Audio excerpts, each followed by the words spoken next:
Gak akan ada raja yang gagal move on, galmove dari cinta masa lalu. Gak akan ada raja pada abad ke-17 yang ketika nembak cewek, terus ceweknya nolak, terus rajanya itu patah hati, terus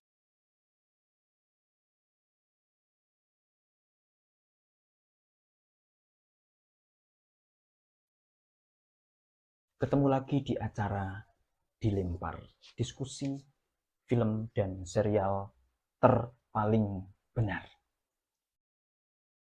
Di edisi lalu saya membicarakan tentang sinetron yang hilang dalam cinta, dan saya merencanakan akan meresensi itu setelah kemarin selesai resensi Syuhub Attorney at Law.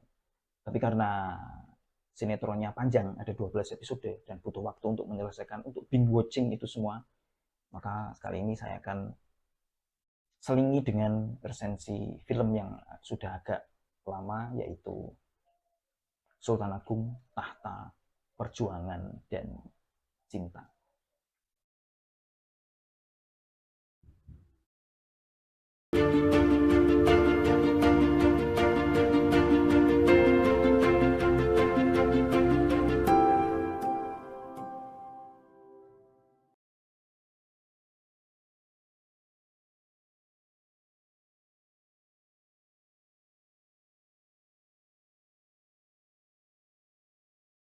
Film Sultan Agung, Tahta, Perjuangan, dan Cinta dirilis bulan Agustus tahun 2018, sudah agak lama ini, 4 tahun yang lalu tepatnya, dan disutradarai oleh Hanung Bramantyo. Diproduksi atas inisiasi Ibu Muriati Sudibyo, dan kalau nggak salah disponsori oleh Antam yang mendanai proses produksinya. Film ini tentu saja sesuai dengan judulnya, bercerita tentang raja terbesar kerajaan Mataram Islam, yaitu Sultan Agung Hanyokrokusumo. Di film ini diperankan oleh Aryo Bayu, dengan versi mudanya diperankan oleh Martino Leo. Secara umum ceritanya nggak beda jauh dengan yang kita sering baca di buku-buku sejarah. Kita tahu Sultan Agung sering kita temui di buku sejarah sejak SD, SMP, sama SMA, tentang penyerbuan di Batavia tahun 1628 dan 1629. Kita semua sudah tahu. Dan ceritanya juga sama seperti itu. Tapi ada sedikit twist di sini, yaitu bahwa ada kisah sempalan tentang kisah cinta Sultan Agung ketika remaja. Dia menggunakan nama Raden Mas Rangsang atau Raden Mas Jatmiko. Kalau orang Jakarta pasti bilang Raden Mas Jatmika pakai A. Padahal sesungguhnya adalah Raden Mas Jatmiko. Raden Mas Rangsang ketika sekolah di padepokan milik Ki Jejer yang diperankan oleh Deddy Sutomo dalam penampilan terakhirnya sangat memorable, almarhum tentu saja, itu kemudian dia bertemu dengan teman sekelasnya, anak desa sekitar yang bernama Lembayung. Lembayung ini diperankan oleh versi tuanya diperankan oleh Adinia Wirasti, dan versi mudanya diperankan oleh Putri Marino. Dan kisah cinta Sultan Agung Mas Rangsang dengan Lembayung ini menjadi penghias cerita yang penuh dengan aroma kolosal peperangan antara tentara Mataram melawan tentara VOC yang berkediaman di Batavia dan dipimpin oleh Jan Pieterszoon Koen.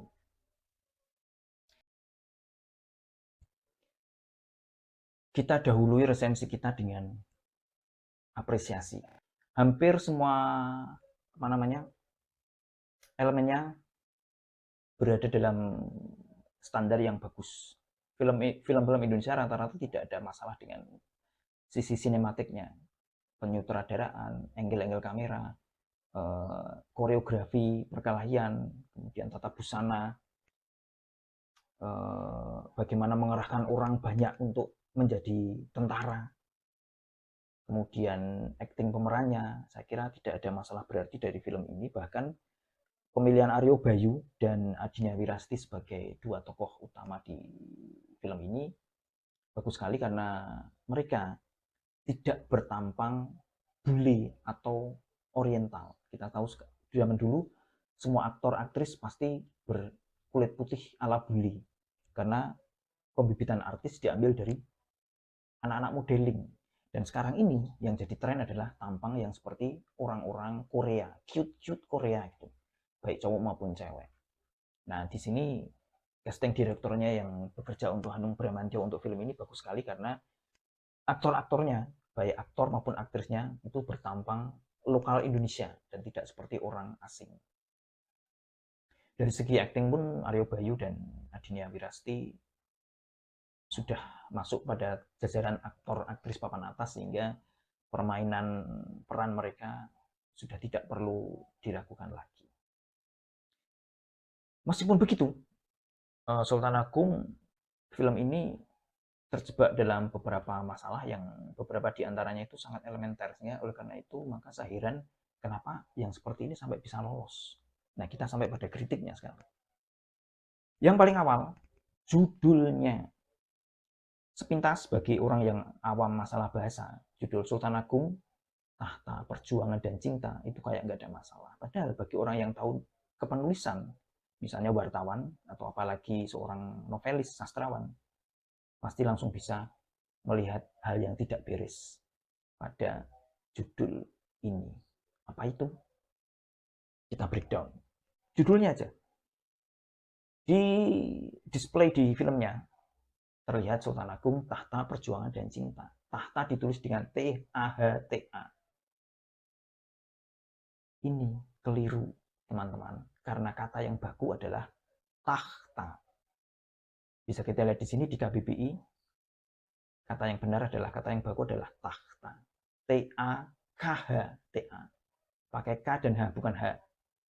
Dan saya sendiri juga baru tahu bahwa kata baku untuk tahta adalah tahta dengan KH ketika saya menulis buku ini, novel ini, yang juga berlatar sejarah.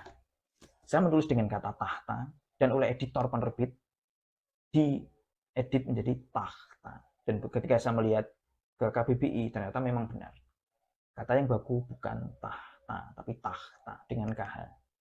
Kemudian ada satu kesalahan lagi yang juga sangat elementer, yaitu tidak ada koma sebelum kata dan. Tahta, koma, perjuangan, dan cinta. Ini untuk menyebut item-item yang dipisahkan dengan koma, kalau secara bahasa Inggris, ini betul. Jadi apa, koma, apalagi, dan pilihan terakhir, antara pilihan kedua dan pilihan terakhir dihubungkan dengan kata dan, atau n kalau dalam bahasa Inggris, tanpa koma. Tapi dalam penulisan bahasa Indonesia, setiap kali kita menyebutkan benda-benda yang disebutkan berurutan, kemudian sebelum benda terakhir itu diletakkan kata dan, maka sebelum kata dan itu seharusnya ada koma, dan itu penulisan baku. Bisa kita lihat di sini bahwa dari judulnya saja sudah salah. Padahal ini sangat bisa dihindari sejak titik paling awal, sejak dari pembuatan skenario. Andai yang bisa nulis skenario, yang nulis skenario itu tahu teknik dasar menulis tentang kedisiplinan berbahasa. Dan itu sebenarnya nggak sulit. Karena kalau penulis skenario-nya nggak bisa nulis, sehingga tidak tahu kedisiplinan berbahasa, maka tinggal minta teman wartawan. Nggak mungkin sutradara atau penulis skenario tidak punya kenalan seorang wartawan. Suruhlah itu untuk mengoreksi. Ini penulisannya sudah betul apa belum? Karena itulah yang kami lakukan, para penulis, para wartawan, sebelum tulisan judul misalnya di koran atau di tabloid atau di media online itu diturunkan. Dicek dulu judulnya sudah betul apa belum. Berarti di sini untuk satu hal yang kecil saja, yaitu ngecek judul, itu tidak dilakukan karena tidak ada orang yang tahu tentang teknik kepenulisan dan kemampuan berbahasa Indonesia secara baik dan benar sesuai KBBI. Berapa menit ini habis hanya untuk membahas judulnya. Masalah kedua adalah tokoh Sang Sultan Agung itu kalau bagi saya terlalu melodrama, terlalu emosional. Masa ada sultan kok gagal move on, gamon, kalau dalam bahasa anak sekarang terhadap kisah cinta pertamanya itu Lembayung. Sering tidur lalu terbangun tengah malam karena teringat cinta pertamanya. Dan beberapa kali dalam kesempatan ketika tentara Mataram di ekspedisi pertama yang tahun 1628 itu dikabarkan kalah, tidak berhasil merebut Batavia, Sultan Agung emosi terus, hampir kalap, dan harus ditenangkan oleh para anak buahnya. Ini kalau menurut logika tokoh-tokoh yang dicocokkan dengan profesinya. Ini kayaknya orang kalau terlalu emosional seperti ini nggak akan survive di urusan politik dan militer. Dia akan gampang terbawa emosi oleh kejadian-kejadian, oleh intrik-intrik politik. Apalagi kalau dia dikelilingi oleh tokoh-tokoh politik yang sadis, kejam, dan cerdas, serta orang-orang yang ahli mengatur konspirasi. Problem kedua film ini adalah penggunaan bahasa Jawa yang campur antara Jawa dengan bahasa Indonesia. Ini kalau bagi saya ini sangat mengganggu karena jadi lucu gitu loh. Orang-orang berbicara bahasa campuran, kadang-kadang bahasa Indonesia, kadang-kadang bahasa Jawa yang perlu diberi subtitle. Kemungkinan penggunaan bahasa Jawa ini adalah demi melestarikan budaya leluhur yang adiluhung dan demi melestarikan, demi menghormati budaya orang Jawa, terutama Jogja, tempat di mana Kerajaan Mataram berada. Film ini menggunakan full bahasa Indonesia pun sebenarnya nggak apa-apa sebagai bahasa representasi di karya fiksi, terutama film atau sinetron, ketika ceritanya berkaitan dengan bangsa yang menggunakan bahasa asing. Soalnya film-film Hollywood kan juga gitu. Film Hollywood yang menceritakan bangsa Romawi, Macedonia, kisah Alexander Agung, kisah Cleopatra yang orang Mesir, kemudian orang Romawi kuno, Yunani, Jerman dan Perancis dengan bahasa yang bukan Inggris, itu seringkali di film digambarkan full semua menggunakan bahasa Inggris sebagai bahasa representasi untuk lebih mempermudah produksi, terutama di bagian skenario. Seandainya ingin menggunakan bahasa-bahasa berbeda yang bukan bahasa yang umum dipakai oleh pembuat negara, pembuat film, kita bisa menggunakannya berbeda ketika satu tokoh berbicara dengan lawan bicara yang memiliki latar belakang berbeda-beda. Misalnya Sultan Agung kalau bicara dengan Lembayung itu pasti pakai boso Jowo Nguku.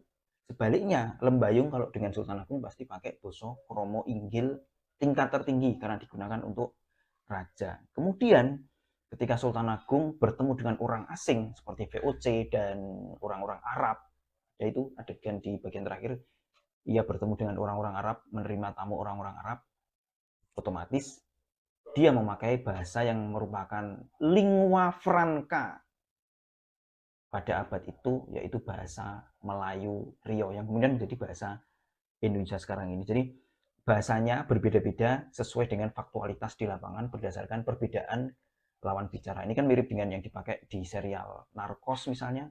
Ketika orang-orang Amerika, DEA berbicara dengan sesama orang Amerika, itu pakai bahasa Inggris. Tapi kalau bicara dengan orang Kolombia, teman-temannya Pablo Escobar, dia menggunakan bahasa Spanyol. Jadi perbedaan bahasa itu tergantung dengan situasi di lapangan. Itu akan sangat bagus seandainya bisa dibikin seperti itu. Dan problem terakhir adalah soal asmaranya. Asmara di Sultan Agung ini masih mirip asmara orang abad ke-21, di mana Sultan Agung kenal dengan cewek pada saat sekolah, lalu jatuh cinta, first love-nya, dan dia sudah mentok tidak bisa melupakan first love itu sehingga ketika dinikahkan dengan Ratu Batang, kemudian dia menjadi orang yang gamon. Padahal kalau kita belajar sejarah, pada abad ke-17, tahun 1600-an, itu orang-orang, semua orang dari kalangan atas sampai kalangan bawah, itu masih dijodohkan alias kawin paksa. Dan itu pada saat itu bukan sesuatu yang salah, karena memang budayanya begitu. Kawin paksa itu berakhir relatif kan baru pada abad ke-19 dan abad ke-20, di mana kemudian kita orang muda itu menolak untuk dikawinkan dengan calon pilihan orang tua atau wali. Kita memilih sendiri, pacaran, kemudian dikenalkan dengan orang tua, dan orang tua tinggal memberi restu. Papa menyetujui kamu dengan calon suamimu atau calon istrimu. Dan harus diingat, Sultan Agung itu raja yang pada abad itu sebelum ada HAM, hak asasi manusia, demokrasi, keterbukaan, kesamaan, kesetaraan, dan lain sebagainya, Raja memiliki kekuasaan mutlak, sangat absolut, setara dewa. Gak akan ada raja yang gagal move on, galmove dari cinta masa lalu. Gak akan ada raja pada abad ke-17 yang ketika nembak cewek, terus ceweknya nolak, terus rajanya itu patah hati, terus merengek pingin bunuh diri. Raja, Sultan Agung, ataupun Sultan atau Raja Kaisar manapun pada abad sebelum 19, sebelum era Ratu Victoria, kemungkinan memiliki kekuasaan setara dewa. Sabdo Pandito Ratu, kalau kata orang Jawa. Apapun yang dikatakan raja, dititahkan raja, itulah hukum tertinggi yang harus segera dilaksanakan. Jadi kalau raja ingin merekrut lembayung, ya sudah tinggal diperintahkan saja itu. Prajurit atau menteri-menteri untuk membawa lembayung ke Kaputeran. Nggak akan ada lembayung terus nggak mau, teman menolak. Maaf nggak mau, saya sudah punya pacar sendiri. Nggak akan ada pada abad ke itu. Ada cewek yang nolak. Kadang-kadang justru malah kalangan rakyat itu yang seneng kalau anak mereka, anak gadis mereka diambil raja untuk dijadikan, sekalipun cuma dijadikan selir. Cuman selir tok itu saja bagi rakyat jelata sudah merupakan panjat sosial yang sangat bagus pada masa itu. Dan kadang-kadang berdasarkan cerita yang sering saya dengar, itu warga saat itu justru seringkali datang ke keraton untuk mempersembahkan anak gadis mereka agar diambil oleh raja. Tidak hanya rakyat jelata, kalangan petinggi seperti menteri-menteri, Tumenggung, Senopati pun juga senang sekali kalau anak mereka ada yang diambil raja sebagai selir atau sebagai istri, baik istri utama maupun istri pendamping. Jadi itulah realita yang terjadi pada masa itu. Sehingga ketika kita menuliskan cerita sejarah, kita tidak bisa memandangnya dengan pola pikir orang sekarang. Ada raja gagal move on, patah hati, terus mengigo karena teringat cinta pertama. Nggak akan ada itu. Pada masa itu masih kawin paksa. Kawin paksa tidak merupakan hal yang salah karena memang tradisinya begitu. Dan dia raja. Dia tinggal memerintahkan untuk mengambil seseorang, siapapun itu anak gadis. Bahkan istri orang lain pun bisa diambil oleh raja kalau memang raja berkehendak. The bottom line is Sultan Agung Tahta Perjuangan dan Cinta merupakan sebuah tontonan yang bagus dan berbobot, membuat kita mengenal serba sedikit lebih banyak tentang tokoh sejarah yang memiliki karakteristik kepahlawanan nasional, sehingga Sultan Agung diangkat sebagai pahlawan nasional bahkan jauh sejak era Orde Baru dulu tahun 1985 kalau nggak salah. Secara umum film ini bagus untuk ditonton, hanya saja memang terganggu beberapa masalah itu tadi. Kalau masalah yang saya ungkap dalam ulasan agak di belakang ini memang agak berat, tapi yang parah adalah ketika kesalahannya bersifat elementer seperti judul yang tidak menggunakan bahasa baku yang baik dan benar. Dan memang dulu sempat ada berita pihak Keraton Jogja sempat protes karena ada kain batik yang salah dipakai oleh tokoh-tokoh di film itu. Yang mana kesalahan-kesalahan ini sangat elementer karena kalau teliti, kalau mau kerja keras sebenarnya sangat bisa diantisipasi sejak awal. Untuk judul tinggal minta bantuan seperti yang saya katakan tadi, rekan wartawan untuk ngecek apakah judulnya sudah benar apa belum penulisannya. Kemudian soal batik, tinggal sowan ke keraton untuk minta ditunjukin batik-batik yang berkesesuaian dengan kedudukan orang. Karena di budaya Jawa itu kain batik, motif batik tertentu hanya boleh dipakai oleh orang pangkat ini, dan tidak sembarang orang boleh memakai kain batik itu. Ini kan memang butuh riset, dan wajar kalau orang non Jogja, non Jawa Tengah seperti Hanung Bramantyo tidak tahu. Makanya dia harus masuk ke keraton untuk riset. Demikian resensi untuk film Sultan Agung Tahta Perjuangan dan Cinta. Kita akan ketemu lagi di Dilempar, diskusi film dan serial terpaling benar dengan film-film dan serial lain yang lebih menarik lagi. Sampai ketemu lagi.